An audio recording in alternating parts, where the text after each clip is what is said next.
Educate, empower, enable, impact.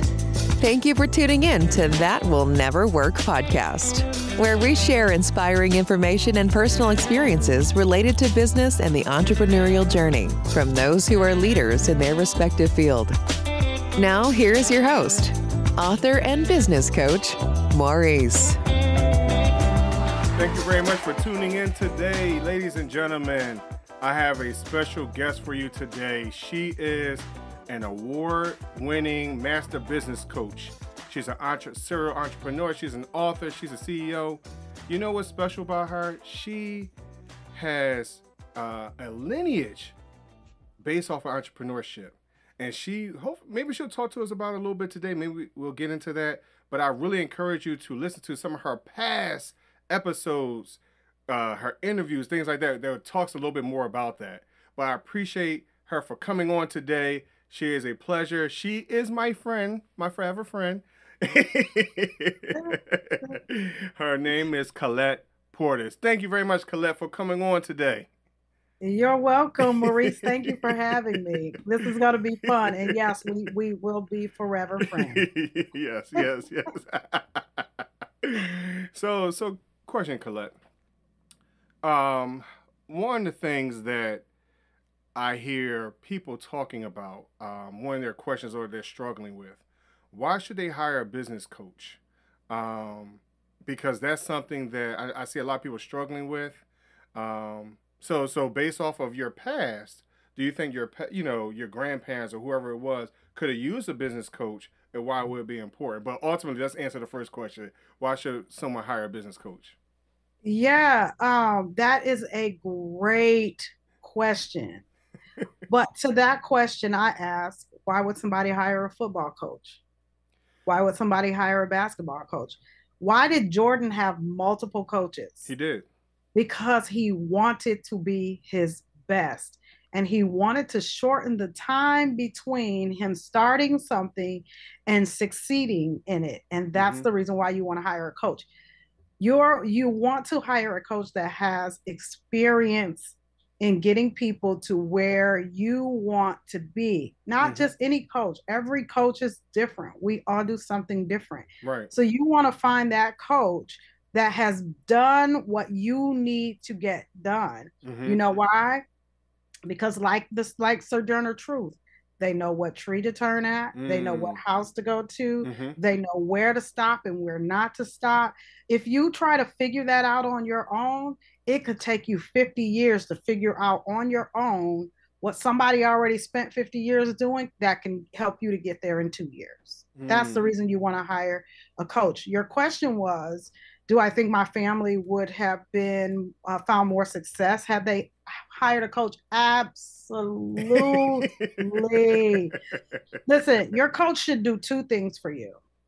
Number one, your coach should move you from being an employee in your company to being the CEO of your company. And here's what that means. If you bake cakes, you own a bakery. Right. If you're the CEO, you're baking 20% of the time, one, to keep your skills sharpened, to innovate.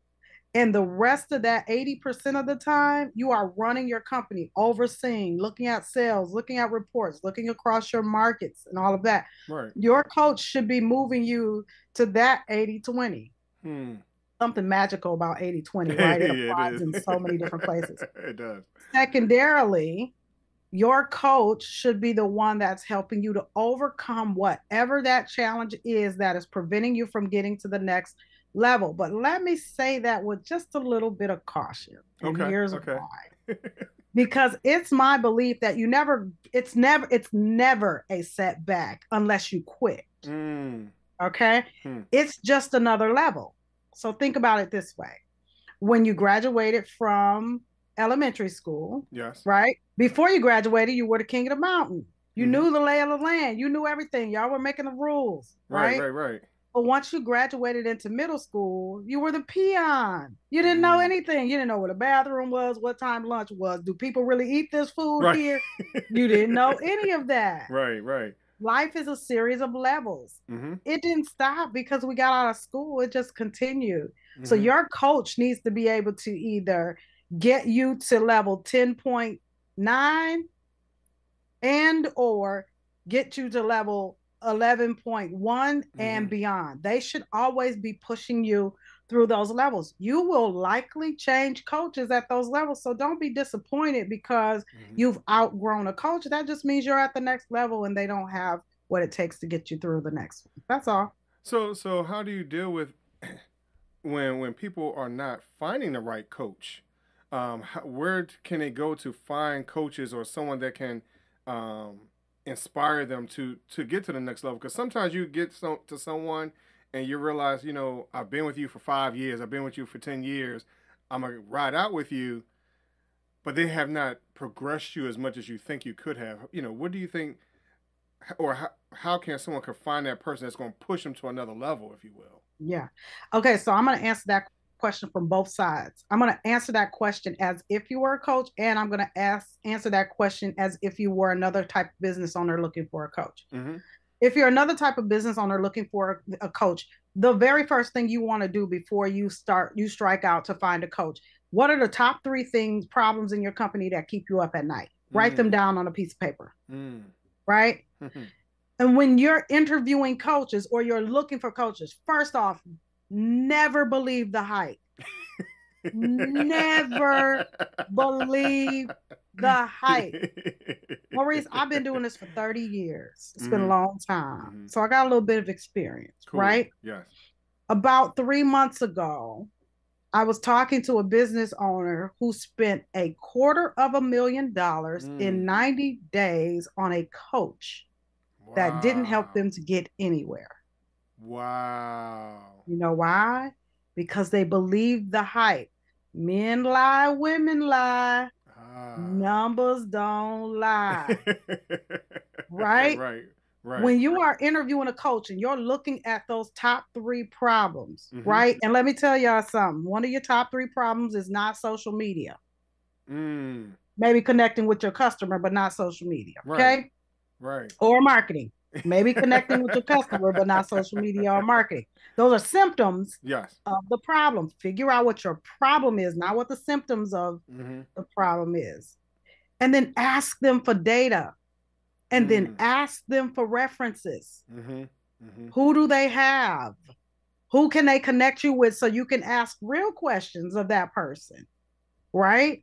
To determine whether or not this person can actually get you to where you want to go. So that's if you're just a regular business person looking for a coach. If you are a coach, what you need to do is make sure that you have data. You have real numbers. You have real references. You have real case studies. And don't just, and here's the hype again. Don't just believe the case study that somebody set on their website, right? If you're a coach, embed that client's video into that case study. So they know that you didn't just write this on your own. You got the client backing you up. And make sure that client has on their logo and all of that kind of stuff. So we know for sure that it is that client vouching for you, because people believe 20% of what you say about yourself and 100% of what somebody else says about you. Wow. Yes. So what do you think makes a successful entrepreneur, CEO, when they come away from that business coach? How should they feel from that experience? Let me tell you, a great business coach is going to stretch you. I tell people all the time, listen, don't come work for me if you don't want to work. Don't hire me if you don't want to work. There's a book by Tim, I cannot remember his last name, but he was Michael Jordan's coach. He was LeBron James' coach, Kobe Bryant's coach, all of that. And when he talks about what he put them through, your coach needs to be stretching you and not allowing you to be comfortable. If you are with your coach and it's a good time all the time and you are so comfortable and they never make you do stuff that you didn't want to do. Because I tell you, sometimes Kobe and Jordan didn't want to run that play. But they didn't have a choice. Right? Your coach should be stretching you. If your coach is not stretching you and y'all are just friends, you're probably wasting your money. And you should be able to do a 90-day, your coach should be doing a 90-day check-in with you to see and show you how you've progressed with them. I have clients that have been with me 8 years. So you know why? Because my number one rule, if you're a coach, I don't care if you're a coach or not. If you're in business, the number one rule is always be learning. Right. Correct. If you're personally developing yourself, then your client doesn't outgrow you. Right? But they've been with me for so long because every 90 days they get a snapshot. Here's how you've grown. And they're like, we're not giving that up. Right? So the reason why I ask, because a lot of people in their comfortability, they stick around probably way too long. And so a lot of times I say to individuals, you should be uncomfortable every step of this way, because that means you're growing, you're seeing something different, you're hearing information, you're like, wow, you know what, I'm falling short here, but this is where I can actually grow. So how do you continually stay uncomfortable? That's why I asked that question, which is what you pointed out. You're uncomfortable throughout the whole process. When you listen to stories about Kobe being up at 4:00 in the morning, practicing, he goes eat breakfast, be with the kids. He practices again, things like that. Everyone is not built that way. Yeah. But Maurice, here's what happens. So it is my belief that everything that happened to us is for a reason. If we slow down enough to wonder about why that thing is happening, we can overcome it. There's a lot of people who are burned out, especially business owners and entrepreneurs. They're like, I'm burned out. You know why you're burned out? Because that is the point. Before you experienced the actual burnout was the point in which you needed to engage a coach. Your fundamentals, something was going on with your fundamentals. You wasn't shooting that thing right. But you just kept shooting. You kept shooting until you wore yourself out, but you keep shooting the wrong way. You don't realize you need to bring your elbow in just a little bit. Right? And your coach gonna tell you, bring your elbow in just a little bit. And every time you push that elbow out, that coach gonna push that elbow back in until it becomes knee jerk and you got the arch just right on that ball. So it's nothing but net. Right. That's the point of a coach. When you feel overwhelmed and you feel burned out, it's time to engage a coach, because what is happening is you keep doing the same thing over and over again, getting the same results. And that is where frustration lives. In order to get out of the obscurity and the frustration, you got to have somebody to come in and look and go, oh man, it's just that one little thing. I tell my clients, you're driving the car. I'm the one in the helicopter hovering above you. But you got to trust me when I say take that exit. And I know it's 29 exits before the one you're supposed to take. But I'm telling you that because I see the danger down the road that's going to hold you up for the next 5 days. Wow. Right? That's what a coach does. Right. One of the things that I would like to ask also, kind of backtracking a little bit, you had mentioned about social media marketing, right? And people concentrate so heavily on that because they think that's what's going to sell their business, their reputation, their brand, right? They not understand what is brand. So my question is, what's one thing they should be concentrating on? We don't want to get them the whole secret right now because we want them to come and visit your website, Red Development Group, your social media, all that type of stuff. So what's something that you think people should be concentrating on? Just one. First thing first is where's your magic? What are you the greatest at? Right? We try to do too many things. So I'm going to open a bakery. Well, let me tell you something. I light up when I make cookies. Right? Treats, people love it. All they make is cookies. And when you go in there, you got about 8 options. And that's going to be it. But they are an international brand. Right. Because they focused on where their magic was. They ain't trying to make you no bundt cake. You're not getting no banana pudding out of there. You're going to get these cookies. We're going to warm them up. And that's going to be the end of that. And we're going to give you 2 extra, a month. But the rest of these 6 are going to stay the same. And you're going to like them. And you're going to keep eating them. You know why? Because we've perfected them. Right. Where's your magic first? And then Who do you apply your magic to? Let me tell you, if your customer is everybody, your customer is nobody. That's the truth. Wow. Wow. You said a whole mouthful right there, Collette.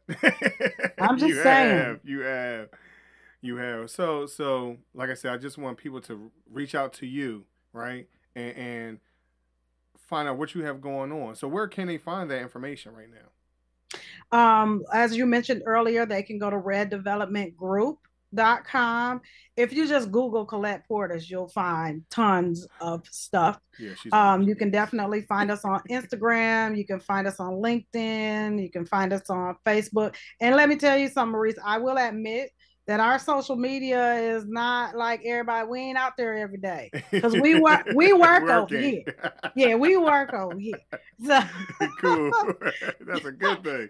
So that's a good thing. But the other piece is, I am a stickler for not doing what everybody says you have to do in order to be successful. So there's this idea that you have to be and you have to do this on social media in order to be successful. Right. And I'm proof that that's not true. There are businesses that we don't even know anything about. And they're never on social media. They've never been, and they never will be. But I'm also on purpose about if I put something out there, it's relevant. When my audience hears from me, they get good stuff from us. Okay. It's not getting something from us just because we had to put something out there. We put something out there because it moved us. Right. And so we want to share it with our audience as well. So that's really where they can find me. The best information is going to be at reddevelopmentgroup.com, checking out our blog, checking out our newsletter. I have a column called Dear Coach Red. It's like the Dear Abby column. So if you want to get on my website and send me a problem, we'll solve your problem in the Dear Coach Red column. Okay. And it's really fun. I love doing that. So that's how they can find me. Cool. Thank you very much, Collette. Thank you for all the nuggets you have given today. I hope everyone that you heard what she said, take it to heart, apply it somehow, some way. If you have any other questions, follow her as she gave you your website, social media, or send her a question on her Dear Abby space. Yes, absolutely. Absolutely. But Collette, before I let you go, I ask everyone this question. It's a would you rather question, right? Mm-hmm. So would you rather pick would you rather pick 3 doors or a fork in the road? Which option would you choose? Do I get to go in all the doors, or do I have to pick just one? You're going to pick one door, or you're going to pick left or right in the fork? I'm probably going to go with the 3 doors. And why would you pick the 3 doors? Because so I am a nerd, like super nerd, right? Okay. So brain science says if you give adults more than 3 options, they won't make a choice. But if you give them 3, they will likely make the choice that is most beneficial. So it's not the highest level or the lowest level choice, but they will make the one that's most beneficial. So that's why I would pick 3 doors. Okay. All right, cool. That was very interesting. It's fun to hear everyone's explanation as to why they would choose which way they would go. Yeah. But most people would pick the fork in the road. It's either going to be the right way or the wrong way. I like options, man. I like options. Okay, cool. Collette, thank you very much for coming on today. And we appreciate you, and we wish you much success in the future. Thank you, Maurice. Cool. Thank you very much. Thank you for everyone for tuning in. And catch us next week for some more content. Thank you. Thanks for listening. Find us on social media at Chisholm Group LLC and check back weekly for new episodes. Until next time, that will never work, or will it?